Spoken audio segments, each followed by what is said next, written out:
So right now, I'm in the process of planning to do a play date with my youngest child and some of her friends. And I've been looking forward to this. My child's been looking forward to this for quite some time. The trick is this play date is later in the day.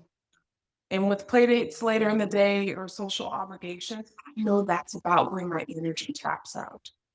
And so part of my dilemma is as I'm kind of sitting with this moment, I'm sitting with how to be able to focus on the kids, have a good time, hang out with his mom friend, and also still be very aware that my spoons are running out if you're familiar with the spoon theory, and to also not go to some other sort of extreme and start over explaining about what's going on with me and my body.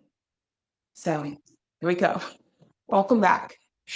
Uh, this feels like I don't know. It feels almost kind of like this little secret dilemma, not secret in a juicy, fun way or creepy family way, but a secret dilemma in like this is taking up space inside of my neurodivergent brain.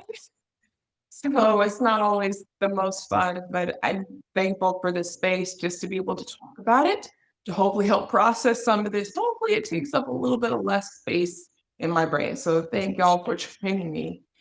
So this mom friend of mine, we've been our kids have been friends for about 2, 3 years. And so we've been getting together and doing different things. And I enjoy her time, enjoy her other kid.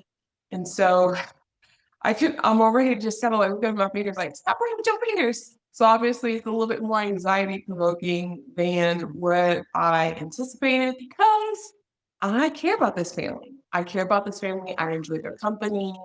The kids are so sweet. So I'm really looking forward to the time, but I am also aware that our plans are just shifted to later in the afternoon, and that's not the way that I originally agreed for them to be.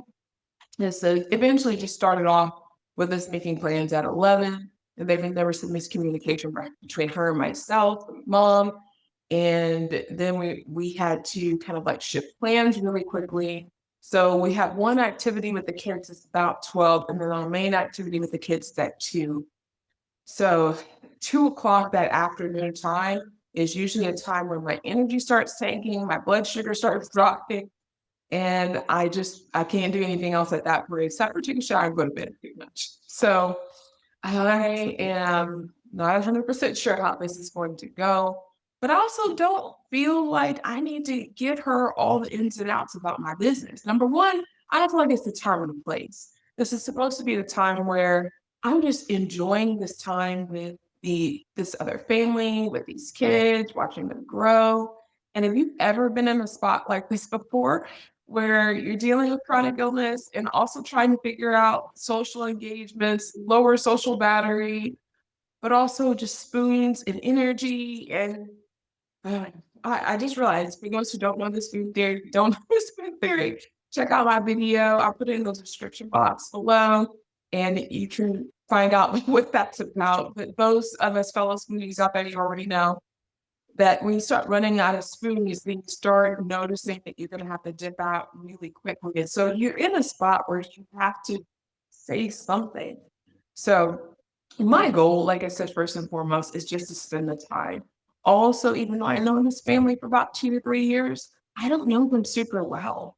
A lot of times when we're getting together and it's just literally we're watching the kids play, we're talking, we're making, little mom quicks back and forth, and we're just enjoying time. And so I don't want to turn that into, hey, hey, just because I'm counting stones, just because I'm checking in with my energy level, doesn't mean that I want her to be doing that as well. But also, I just don't want to say anything because I know if I say anything, I come off weirder than what I already am. And what I mean by that is that it looks like I'm someplace else. And it looks like I'm someplace else because I've got something that's in my head. And so what we know about trauma is that we tend to try to go to any extremes. Trauma always makes us want to go all one way or all the other way. And so the trick is with that is like, okay, how can I find a gray? How can I find that medium spot where I'm showing up, blah, blah, blah. Sorry, tripping over my words. Where I'm showing up authentically, just being me, but I'm also honoring the space. I'm honoring where I'm at in the relationship with this person. And I'm also not sharing all my business. So my thoughts and plans for that is to just kind of like let her know ahead of time, just in terms of what my time frame is. So we actually have a food truck that's going to be coming in town. I absolutely love. They come in from out of town. They're only usually in town from like 11 to 5. So I could use that as an excuse technically about like just saying, hey, after about maybe an hour or so, I cut kind of a hard cutoff time. I need to dip out and, head home. Or I'm going to swing by and go get the food truck. I don't want stuff to run out. Like I could say something like that. As I'm sitting with it today, it just doesn't feel the most authentic to me. So what I probably will lean towards is something on the ends of, girl, it's been a long week after we got this time with the kids. Let them play, let them have a good time, and hang out, be preteens with each other. Girl, it's a rainy day, so I'm gonna go home, take a shower, put my scarf on, and hop in that bed. So I think I'm going to say something like that because that feels easy and authentic for me and for where I'm at in this moment and where we're at in our relationship. And so just knowing her, I could easily assume she's probably going to say something that's very similar. I've heard other moms call it like raw off the clock. um, so I've heard moms say different things like that. Like, yes, you want to go do something, want to be social. We're not going to be hanging out all day. So that's first and foremost, is I'm going to set that expectation ahead of time so that there's not this abrupt ending of our time together because I'm not going into some sort of huge explanation that she doesn't already know about my health and the how the autoimmune disorder affects me, or that I'm even diagnosed with an autoimmune disorder. So that's first and foremost. And then what my plan is, it's maybe about 15 minutes or so right before I feel like, okay, we need to get out. Is I'll probably like say some sort of a reminder, just tell mom something to be effective, like, hey, I'm gonna let my daughter know that in a little bit we're gonna go ahead and get out. And I appreciate you, love hanging out with you. We definitely want to get together. So probably say something like that just so the other mom has a heads up. Again, so there's not abrupt leaving. Number one, I've already kind of set that boundary and expectation ahead of time. Then number two, the other piece that I've done there is, well, that I'm planning to do. This is a plan, So I have no idea how this is actually going to work, but this is the plan. I've done it over and over and over again. It usually works. So um, so then that plan will be like, hey, we're gonna leave about maybe 10, 15 minutes. Just want to give you a heads up, really enjoying our time together. The good thing about our activity at 2 is that it's a planned appointment. So I think it will end pretty soon, probably really close to 3. And I can swing by, get my food order, head home, and guess what? I'm having dinner. Nobody has had dinner. We're just eating this lovely meal. So we'll see how that goes.